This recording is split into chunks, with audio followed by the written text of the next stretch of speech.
안녕하세요. 자, 이번 시간에 이제 삼국의 경제를 하겠습니다. 삼국의 경제. 삼국의 경제는 그렇게 내용이 많지 않습니다. 그래서 맨날 어느 부분을 다 열심히 할 필요는 없잖아.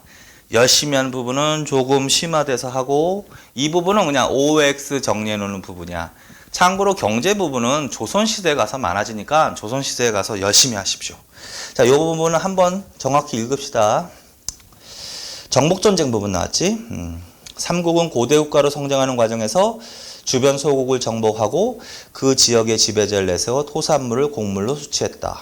그건 한번 읽고, 삼국은 전쟁 포로를 귀족이나 병사에게 노비로 나눠주기도 했다. 그것도 읽고, 삼국은 군공을 세운 사람에게 일정한 지역의 토지와 농민을 시급으로 나눠줬다. 그 문장은 반드시 정확하게 읽어놓으세요. 자, 줄쳐놔. 군공, 토지와 농민, 시급, 그렇게 줄쳐놓으세요. 그리고 시급에 해당하는 반드시 동그라미. 또 할 거야. 그런데 이 문장은 반드시 정확하게. 자, 시급이라는 게 있거든. 시급은 이제 국가가, 삼국시대 국가가 귀족에게 주는 거야. 시급 밑에다가 귀족이라고 연필로 살짝. 자, 농민이 아니다. 귀족에게 주는 거다, 시급은. 그런데 구체적으로는 공을 세운 사람에게 주는 거다. 그래서 군공을 줄쳐놓은 거야. 그럼 뭘 준 거다? 토지와 농민을 준 거다. 그래서 반드시 토지만 이러면 안 되고 토지와 농민까지 들어가야 되는 거야. 자, 그래서 시급에 대해서 말해 보십시오. 시급이란 어느 시대부터? 삼국시대. 누구에게? 공을 세운 귀족에게. 무엇을 준 거야? 토지와 농민. 이렇게. 자, 그 다음에 이제 수치제도. 수치제도. 그래서 여기서부터 이제 조금 더 읽으면 돼. 자, 수치제도는 세금 걷는 제도야. 수치제도는 세금 걷는 제도입니다. 자, 그래서 삼국시대부터 세금을 걷는 제도인 수치제도를 정비하기 시작했습니다. 의미를 좀 한번 생각해 보면, 자, 수치제도의 주대상은 주로 농민입니다. 주로 농민이 주 담당하고 있습니다. 그래서 결국은 농업 중심의 경제일 수밖에 없는 거야. 그래서 농업 중심의 경제로 농업 생산력이 증대되고 농민의 생활이 안정되면 그걸 바탕으로 농민들이 주로 세금을 낸다. 그래서 결국은 이 수치제도는 주로 농민이 대상인 거고, 그러면 세금을 왜 거둘까? 세금을 왜 거둘까? 세금을 걷어야 나라를 운영할 수 있기 때문인 거죠. 나라 운영하는데도 돈이 드는 거지. 그걸 국가 재정이라고 하는 것이. 국가 재정. 그래서 수치제도를 정비하는 목적은 국가 재정을 확보하기 위함이다. 국가 재정을 확보하기 위한 방편이다. 요 정도의 의미만 생각하면 되는 거지. 이거는 삼국시대뿐만 아니라 조선시대까지 다 해당된다. 어느 시대나. 지금도 그렇습니다. 자, 그리고 요거 한번 생각해 보자. 그러면 농민이 주 부담층이라고 했어. 그러면 세금을 많이 거두려면 농업이 발달해야 되는 거야. 농업 생산력이 늘어나야 되는 거야. 그래서 결국은 농업을 장려하는 정책을 해야 되겠지. 농업을 장려하는 정책을 해야 되겠지. 그리고 농업 생산력이 늘어나고 농민이 생활이 안정이 돼야 세금을 내고도 살 수가 있잖아. 그러니까 결국은 농민을 보호하는 정책을 펼 수밖에 없다. 그래서 농업장려책, 그 다음에 농민의 생활을 안정시켜주는 농민보호책이 이미 어느 시대부터 시작이 된다. 삼국시대부터 시작이 된다. 그래서 이 정도의 의미만 이해하면 돼. 자, 그리고서 이제 구체적으로 이제 줄치면서 계속 공부하는 겁니다. 그래서 몇 가지 특징 있지? 그거 이제 OX 지문으로 하는 겁니다. 자, 그래서 읽읍시다. 일단 조용조.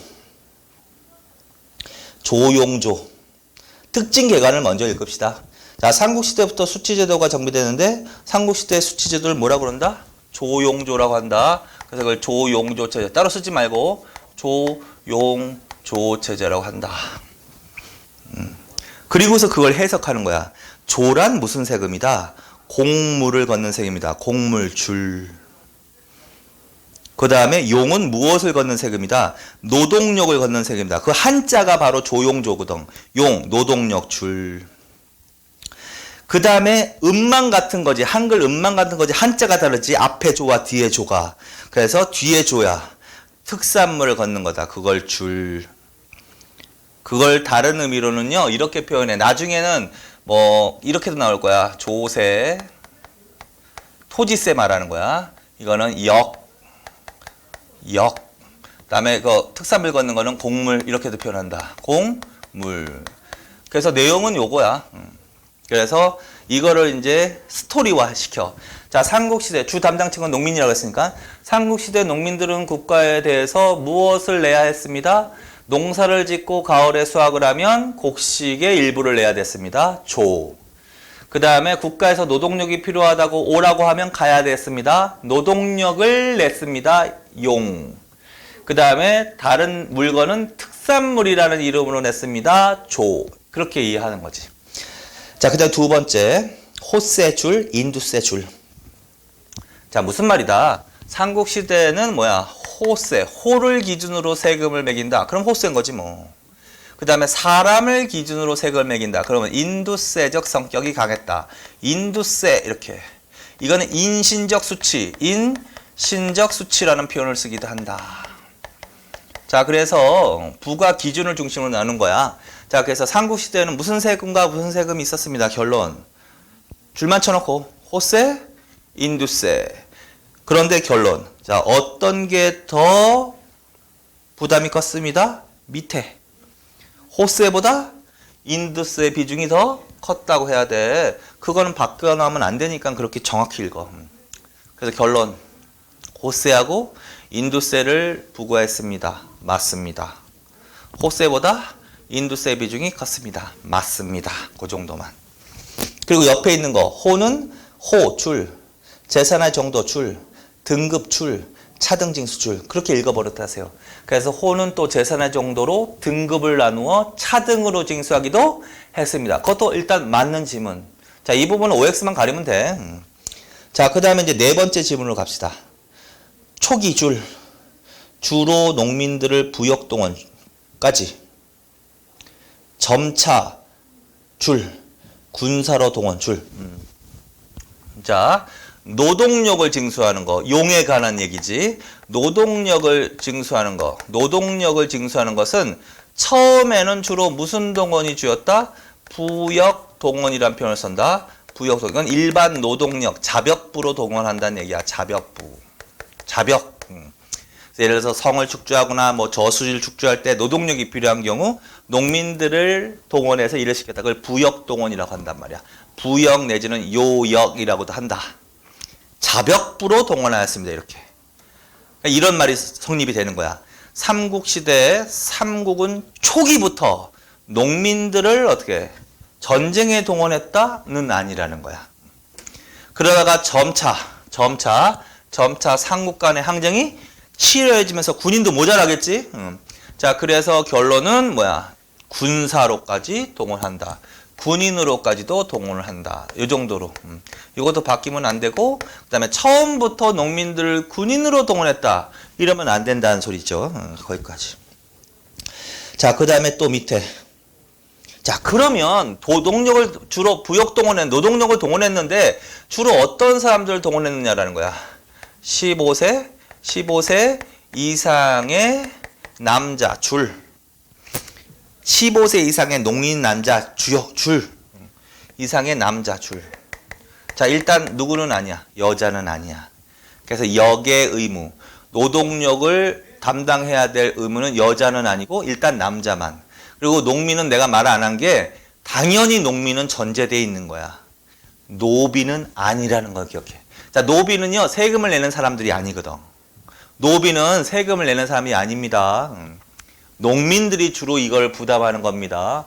그러니까 노비를 동원해서 노동력으로 썼다 그러면 안 되는 거야. 그러니까 농민 남자. 거기까지. 그걸 알 수 있는 비석이 나와. 그 위에로 가. 신라 영천 청제비하고 남산 신상미. 그거 줄. 자, 그러면 삼국시대는 대략 15세 이상의 농민 남자를 부역 동원해서 일을 시켰는데 그 사실이 반영돼 있는 비석으로는 뭐가 있다? 영천 청제비하고 남산 신성비가 있다. 그리고 복습할 겸 써놓으세요. 영천 청제비는 법흥왕 때 나오는 비석이야. 법흥왕, 법. 그 다음에 남산 신성비는 진평이야. 진평. 진평. 그렇게 써놓으세요. 연필로. 그리고 그렇게 해서 계속 읽으세요. 여기까지. 자, 그 다음에 밑에 조용조의 주 담당층은 농민으로서 확인. 정부는 따라서 농업을 장려하고 농민 생활의 안정을 통해 국가 재정을 확충하고자 했다. 이건 이해, 외우는 게 아니라. 자, 그래서 지금 여기 나와 있는 지문 정도는 계속 OX 지문 정도로, 만약에 이 부분에서 남은 그냥 OX만 나오니까 맞는 문장, 틀리는 문장 해서 정확하게 읽으시라고. 자, 그래서 수치제도 하나 정리해놨다. 그 다음에 이제 농업장려책과 빈민구율. 그래서 그거야. 그래서 결국은 뭐다? 삼국시대부터 농업을 장려하고 농민의 생활을 보호하는 그걸 빈민구율 정책이라고도 하는 거지 뭐. 자, 그래서 농업을 장려하고 빈민구율 정책을 실시하였습니다. 목적은 농업 생산력을 증가시키고 농민의 생활을 안정시키기 위해서. 더 큰 목적은 그럼으로써 조용조의 주 담당층인 농민의 생활이 안정되고 그 다음에 농업 생산력이 증대돼야 세금이 많이 거치기 때문에, 그래서 국가 재정을 확보하기 위해서. 그게 이건 이해하는 거야. 자, 그럼 구체적으로 삼국시대 실시됐던 뭐야? 농업장려책과 농민보호책으로는 뭐가 있느냐라는 거야. 그래서 그것도 OX로 잘 가리면 돼. 철제 농기구 줄, 우경 장려 줄, 황무지 줄, 저수지 줄, 우경 위에다가 순장 금지도 줄. 자, 그래서 삼국시대에는 무슨 농기구를 만들어 보급했다? 철제 농기구를 만들어 보급, 당연한 거다. 그 다음에 이거 우경을 실시했다. 순장을 금지했다. 그리고 왕으로 외우세요. 신라 어느 왕으로 가도 된다. 지증왕. 그리고 생각해봐. 황무지 개관 장려. 그 다음에 수리시설 확충. 그거는 당연한 거야. 그러니까 당연한 건 줄쳐놓고 외우지 말고. 자, 그래서 우경하고 순장금지 외우세요. 그걸 포함해서 문장이 나온다. 그러면 그냥 어느 시대로 가? 삼국시대. 왕으로 가면 지증왕으로 가셔도 됩니다. 그래서 이걸 통해서 농업을 장려해서 농업 생산력을 어떻게 증대시켜주는 정책을 폈습니다. 그럼에도 불구하고 농민의 생활이 점차 어려워진단 말이야. 그래서 농민보호책, 농민구율정책 또 나오게 되는 거지. 그러면 삼국시대 농민구율정책이 뭐다? 그래서 이거 하나 정확히. 진대법. 그거 반드시. 진대법. 자, 그래서 반드시 줄쳐놓으세요. 고국천왕 줄. 천에다 동그라미. 왜 쳐놨을까? 헷갈리지 말라고. 고국원왕 이러면 안 된다고. 고국천왕. 누구를 등용해서? 국상을파소, 을파소 줄. 그 다음 우리나라 최초의 춘대 추납에 의한 빈민구제 제도. 그거 줄쳐놓으시면 돼. 진대법이란 뭐다? 우리나라 최초의 춘대 추납에 의한 빈민구율 정책이다. 맞습니다. 춘대 추납은 봄에 빌려주고 가을에 걷어들인다. 쓰지도 말고 이해하세요. 그냥 농민들이 가장 생활이 어려운 때가 봄이란 말이야. 봄. 왜? 겨울 동안 가을에 수확을 해서 곡식으로 겨울에 농사를 못 지으니까 계속 먹기만 한단 말이야. 그럼 봄쯤 되면은 뭐야? 식량이 떨어진다고요. 그럼 식량이 떨어졌는데 배고파 죽겠는데 농사를 못 짓는 거 아니야. 그러니까 봄에 빌려줘서 안정적으로 농사 짓게 한 다음에 가을에 걷어들이면 뭐 거의 이자를 안 받거나, 안 받아야지 뭐 고리대로 뜯으면 안 되겠지 원래는. 그래서 원곡 받거나 원곡에 약간의 수수료만 받고 다시 반납하게 하는 제도. 그걸 춘대 추납. 자, 그래서 그 진대법 반드시 외우세요. 뭐 삼국시대는 뭐 농민보호책 가면 이 진대법이 제일 잘 나오니까. 어느 왕 때라고 해야 돼? 고국천왕. 근데 진대법은 그 이후에도 계속 이어진다. 줄쳐놔. 고려, 흑창, 의창, 조선의 환곡과 사창제. 흑창, 의창, 환곡, 사창제. 그 네 개 딱 줄쳐놓으세요. 요게 다 같은 의미의 제도야. 춘대, 춘합에 의한 빈민 구제제도, 준대법, 흑창, 의창, 환곡, 사창, 거기까지. 별거 없잖아. 그래서 정치가 좀 많았죠. 그렇죠? 그래서 이렇게 정리를 해 놓으십시오. 자, 그 다음에 이제 47쪽으로 갑시다. 삼국경제 2. 자, 여기도 줄만 잘한다. 상업에 대해서. 자, 삼국시대에는 농업 생산력의 수준이 낮아 수도 같은 도시를 중심으로 시장이 형성되었다. 어디다 줄 쳐놓으면 수도 같은 도시. 수도와 같은 도시를 중심으로 시장이 형성. 그거 줄쳐놔. 그리고 요거를 만약에 틀린 문장으로 나온다면 여기 부분을 바꿔내는 거야. 수도와 도시가 아니라 예를 들어서 촌락 지방을 중심으로. 안 돼. 전국적으로 시장이 활성화. 안 돼. 주로 수도를 중심으로. 두 번째. 그래서 이제 삼국시대는 주로 수도를 중심으로. 아무래도 농업 생산량이 낮으니까 뭐 농민들은 지금 먹고 살 것도 별로 없는데 뭐 거래할 일이 별로 없다는 거지. 생활이 넉넉한 귀족들이나 먹고도 남으니까 거래가 좀 있을 수 있다. 귀족은 어디에 산다? 왕경에 산다. 거기가 수도다. 그래서 이제 수도에 주로 시장이 설치되어 있는 건데 신라의 그 수도에 시장이 설치되었다라는 기록이 나온다라는 거야. 그래서 또 줄쳐 놓으세요. 소지마리간 5세기 말 소지마리간 줄, 경주의 시장 줄, 6세기 초 지증왕 줄, 경주 줄, 동시 줄, 동시전 줄. 자, 그래서 두 번째 문장. 그래서 수도와 같은 도시를 중심으로 시장이 형성되었다. 신라에서도 어느 때 시장이 설치되었다. 5세기 말의 왕이다. 이 사람이 소지마리간. 그리고 항상 경주야. 경주의 시장. 그 다음에 또 어느 왕도 나온다. 지증왕이다. 지증왕은 6세기 초의 왕이다. 그래서 그렇게 표현했다. 5세기 말 하면 소지마리간 얘기하는 거다. 6세기 초 하면 지증왕. 근데 내용은 똑같아요. 경주에 시장이 설치됐다라는 의미입니다. 그런데 지증왕 때는 구체적으로 시장의 이름이 나오는 거야. 그래서 동시라고 하는 거지, 그거를. 그래서 여기 때 지증왕 때 뭐 시장인 동시와 이걸 감독하는 관청을 뭐라 그런다? 동시전. 그래서 소지마리간 경주의 시장, 그거 하나. 그 다음에 지증왕 때 경주의 시장인 동시, 감독, 동시전. 그렇게. 자, 그 다음에 고구려 미천왕 줄. 고구려 미천왕. 그래서 고구려 미천왕이 이것도 사료지문 보면 아는데 미천왕이 어렸을 때 자기 아버지가 숙부한테 살해를 당한다고. 그래서 숙부가 이 미천왕까지 죽이려고 했단 말이야, 어렸을 때. 그래서 미천왕이 살해 위협을 느꼈어. 그래서 궁궐에서 나와서 막 떠돌아다녔다고요. 그래서 미천왕에 관련된 기록이 이런 기록이 나와. 그는 미천왕은 살해 위협을 피해서 남의 집에 머슴살을 하거나 소금 행상을 했다는 기록이 나와. 그래서 결국은 출처나 미천왕, 머슴, 그다음에 소금 행상. 근데 그 소금 행상이라는 게 무슨 뜻이냐? 행상이라는 애가 이미 존재했다라는 거지, 삼국시대. 행상은 물건을 갖고 다니면서 파는 장사꾼들을 말하는 거란 말이야. 그러니까 지금 상업하고 있으니까 삼국시대부터 이미 뭐가 존재했다? 행상이 존재했다. 행상. 그리고 머슴 있죠, 머슴. 머슴은 남의 집에 고용되어서 일하는 사람을 말하는 거야. 그래서 결국은 머슴이라는 애들도 있었고, 그 다음에 행상이라는 애들이 존재했다. 맞는 거지 뭐, 그렇죠?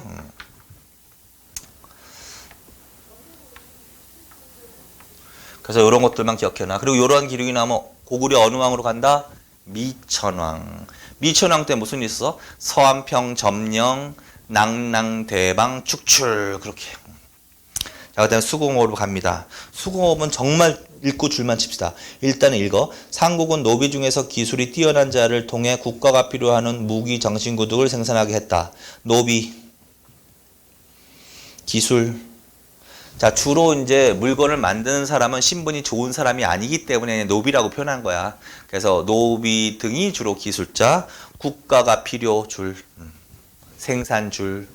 자, 그래서 삼국시대에 주로 이제 국가에서는 기술이 좋은 사람들을 토대로 국가가 필요한 물건을 생산하겠다. 이런 얘기. 그리고 3국은 점차 국가체제가 정비되면서 관청을 설치하고 무기, 비단 등 국가가 필요한 물건을 했다. 관청줄. 그래서 처음에는 이제 통치체제가 정비되기 전에는 관청이 없을 때는 그냥 사람들 자체만으로 만들겠지만 통치체제가 정비되면서부터는 수공업과 관련되는 관청도 설치한다는 거지 뭐. 그래서 관청, 그래서 노비를 통해서 내지는 관청을 통해서 국가가 필요한 물건을 만들겠다. 이 정도로만 이해하면 돼. 자, 그 다음에 삼국의 무역. 자, 삼국의 무역은 조금 자세하게 읽읍시다. 일단 삼국의 국제무역은 몇 세기 이후에 크게 발전한다? 국제무역은 4세기 줄. 국제무역은 몇 세기 이후에? 4세기 이후에. 뭐 꼭 4세기 이후라고 나오지 않을 수도 있지만 어쨌든 뭐 정황상 4세기는 백제가 전성기고 이때는 특히 백제 예를 많이 나올걸? 백제는 근초고왕 때잖아. 근초고왕 때가 막강한 국방력, 군사력을 이용해서 무역에도 신경을 쓰던 때거든. 자, 그래서 4세기 이후 그거 그냥 가볍게 줄만, 별 의미는 없고 가볍게 줄만. 자, 그 다음에 두 번째, 삼국의 무역은 무슨 무역 중심이다? 공무역 중심 줄. 누구의 필요해서 한다? 왕실과 귀족의 필요 줄. 자, 삼국시대의 무역은 누구의 필요해서 해야 돼? 왕실이나 귀족의 필요. 뭐라고 바꿔 나오겠어 그럼? 농민들의 필요. 필요 없다. 왕실과 귀족의 필요 줄. 자, 그 다음에 무슨 무역 중심이다? 공무역이 중심으로 발달했다. 공무역이어야 돼. 그럼 뭐라고 바꿔 나오겠어요? 사무역이 발달했다. 아닙니다. 공무역 중심. 사무역은 별로 발달하지 않았다. 자, 그 다음에 세 번째로 간다. 자, 요건 반드시 더. 자, 그리고서 이제 중국과가 교류하는데 세 나라. 자, 고구려는 어느 나라와 주로 교류했다? 주로 남북조미, 북방 유목민족 줄. 남북조민, 북방 유목민족과 교류했다. 그러면 어느 나라로 가야 된다? 고구려. 그 다음에 백제도 줄. 남중국 및 외. 자, 이 나라는 주로 누구와 교류했다?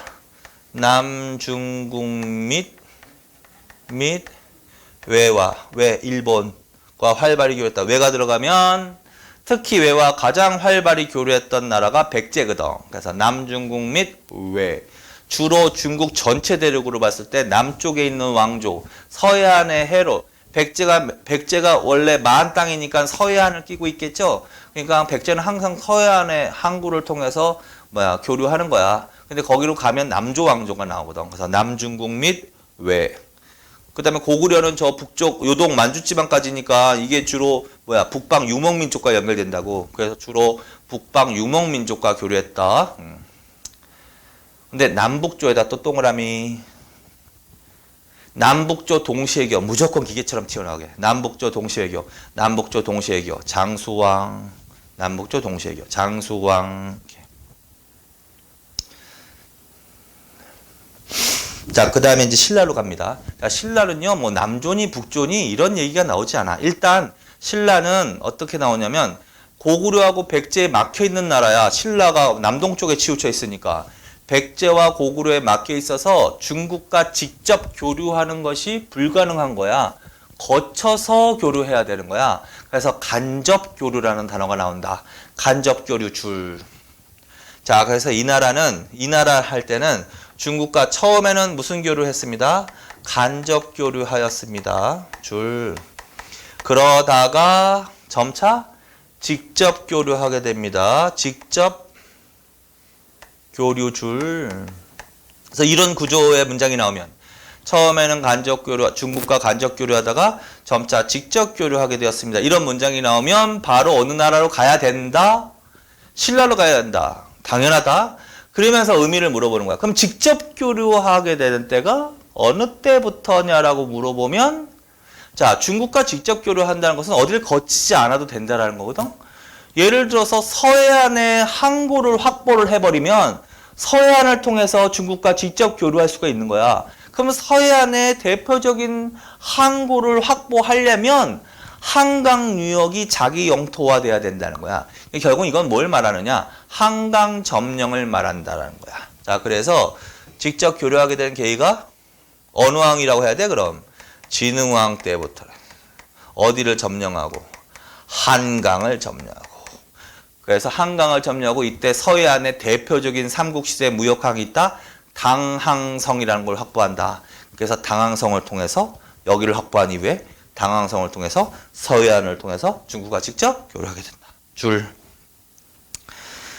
간접 교류, 진흥왕 때 한강 점령 중국과 직접 교류 그래서 그렇게. 자, 그 다음에 삼국시대 대표적 무역항은 어디다? 경기도 남양의 당항성 여기를 신라가 진흥왕 때 확보를 한 거란 말이야. 한강을 확보하면서. 자, 그 다음에 수출품, 마직물, 금은세공품, 주옥, 삼모피류 비단, 장식품, 서적, 무기류 등 자, 이거는 크게 읽으시고 바뀌지 않게만 그냥 크게 읽어. 하나하나 외우지 말고. 그 다음에 주로 중국으로부터 수입하는 것은 선진문화이기 때문에 주로 귀족들이나 왕실이 필요한 거지 농민들이 필요한 것은 아니다. 이런 식으로만 이해하십시오. 자, 그래서 삼국의 무역은 좀 정확히 읽으세요. 왕실이나 귀족의 필요, 공무역 중심. 남북조 및 북방 유목민족과 교류했다. 고구려. 남중국 및 외와 교류했다. 백제. 처음에는 간접 교류했으나 직접 교류하게 됐다. 신라. 그리고 구체적으로 신라 어느 왕? 진흥왕. 어떤 사건 이후? 한강 점령 이후. 어디를 확보하면서? 당항성. 거기까지. 자, 그 다음에 이제 귀족의 경제적 생활과 농민의 경제적 생활만 정리하면 경제가 끝난단 말이야. 자, 귀족의 삼국시대. 지금 어느 시대 하고 있습니다. 다시. 삼국시대 하고 있습니다. 자, 삼국시대 귀족의 경제적 생활을 합시다. 첫째 한번 읽어. 귀족의 경제적 기반은 본래 소유하였던 토지. 그거 다 줄쳐놓으세요. 본래 소유했던 토지, 노비, 국가에서 지급한 노급, 시급, 노비, 그리고 고리대. 어느 시대 귀족 말하는 거야? 삼국시대 귀족. 자, 삼국시대 귀족들의 경제적 기반. 일단 이거를 요약하면 토지가 있어. 하나가 토지가 있고, 그 다음에 노비가 있고, 이걸 이제 요약하면 이렇게 된다는 거야. 그 다음에 고리대. 그래서 삼국시대 귀족의 경제적 생활은 기반은 토지, 노비, 고리대를 통해서 경제 생활을 한 거야. 근데 토지에는 두 종류가 있는 거야. 토지에는. 물론 노비도 마찬가지로 해석할 수 있어. 본래 소유했던 토지. 본래 소유했던 토지. 이거는 원래 이제 소유권이 귀족에게 있는 토지. 조상 대대로 주로 물려받은 토지가 해당이 되는 거야. 조상 대대로 물려받은.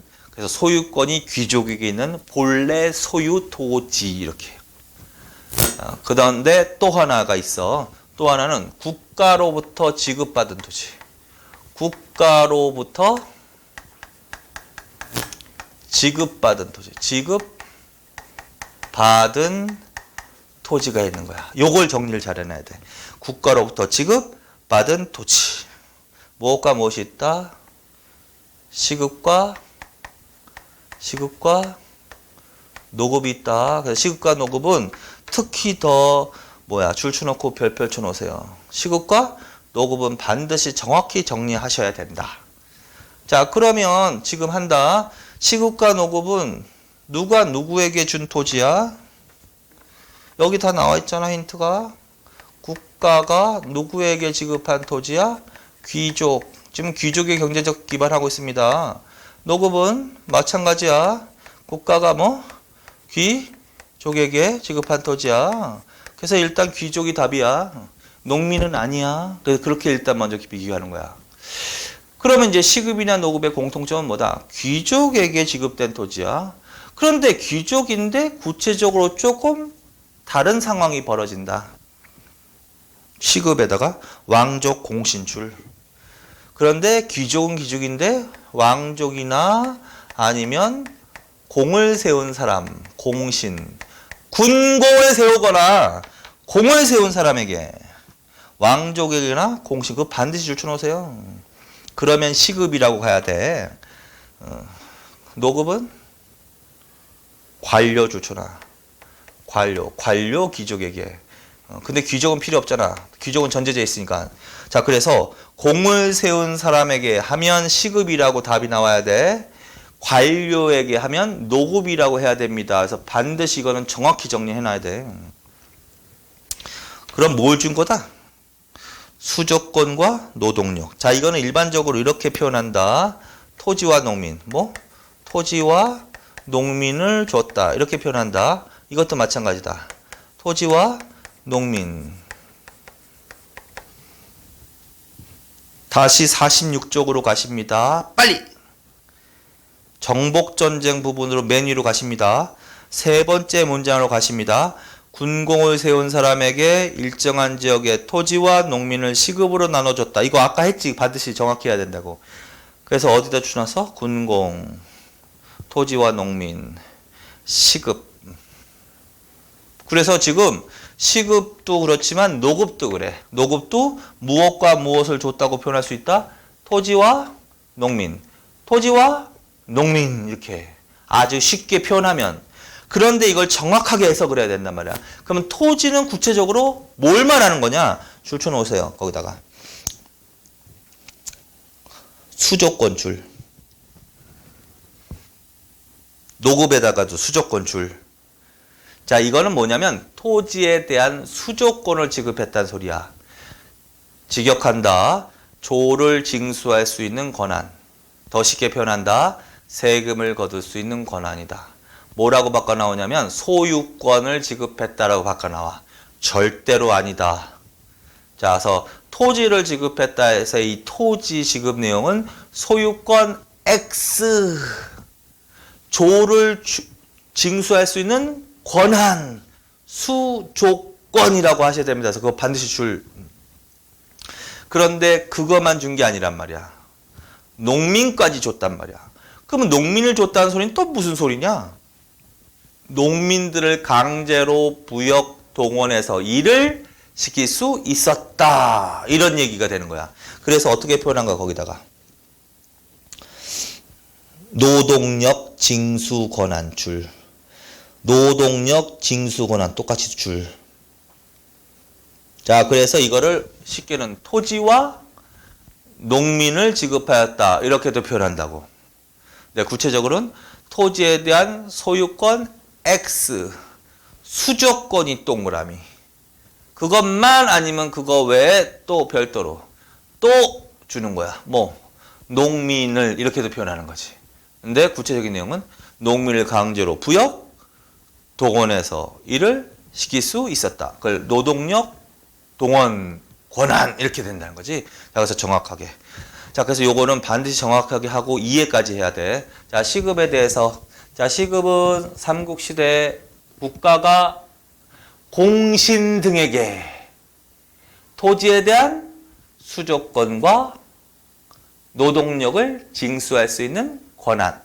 자, 노급은 국가가 관료에게 토지에 대한 수조권과 노동력 징수 권한.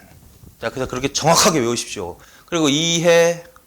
그러면 당연히 지금 귀족의 경제 기반하고 있는 것도 당연한 거고, 이걸 읽어보니까 시급이나 노급은 당연히 귀족의 경제적 기반이 된단 말이야.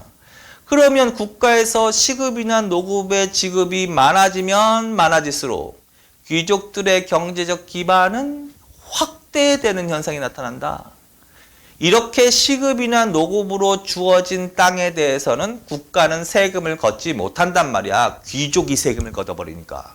그렇다면 국가가 세금을 거둘 수 있는 땅은 줄어든다는 소리란 말이야. 그럼 당연히 이 노급이나 지급의 확대, 이것은 국가의 재정이 궁핍해지는 걸 의미한다라는 거지.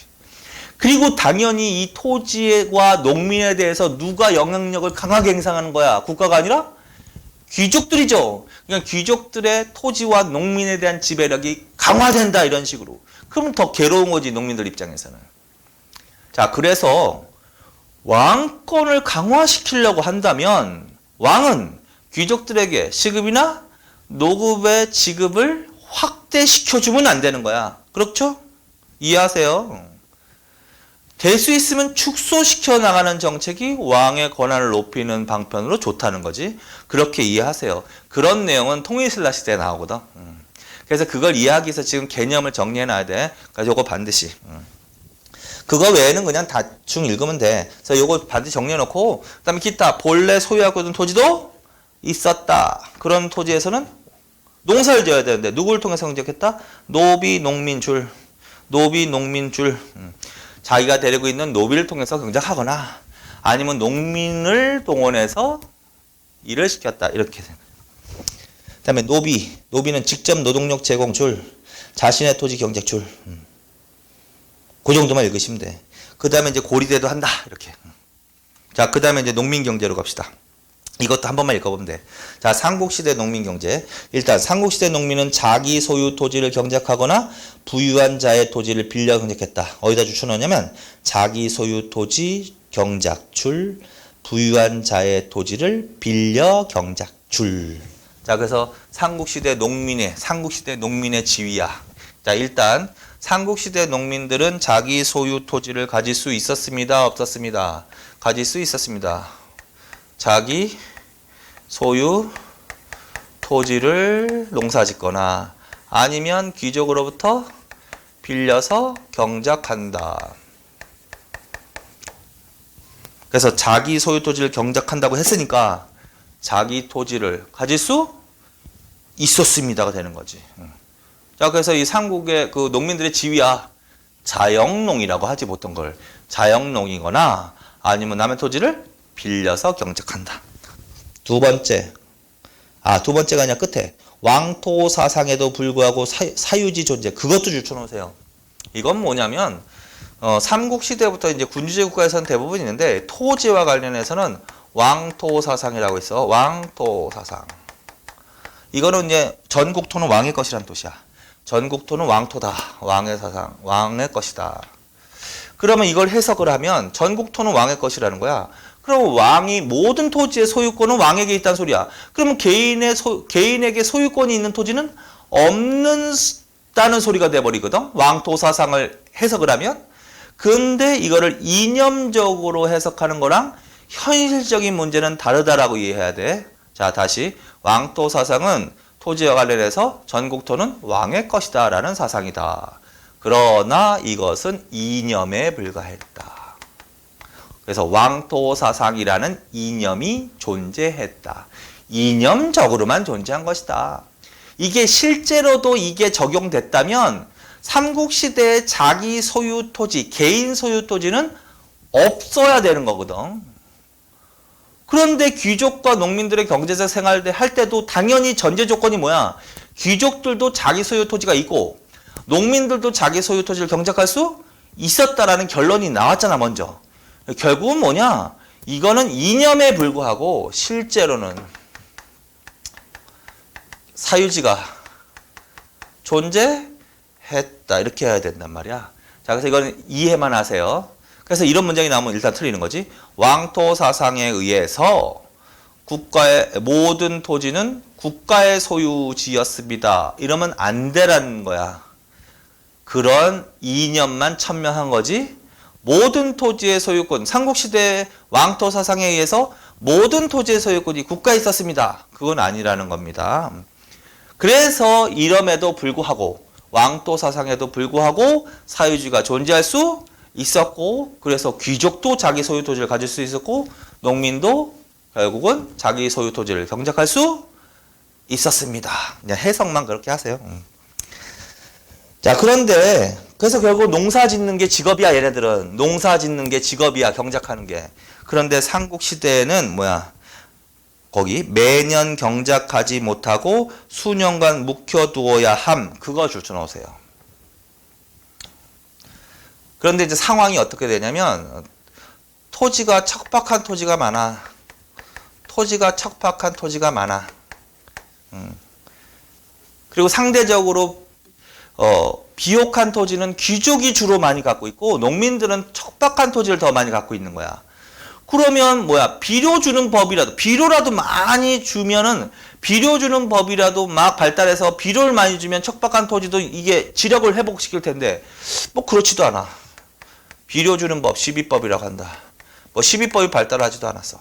그러면 토지도 척박해. 뭐 비료 주는 법도 발달하지 않아. 그래서 한번 올해 예를 들어서 농사를 짓잖아. 그러면 가을에 걷어들이면 다음에는 농사를 못 짓는다는 거야. 지력이 다 빨려 나가가지고.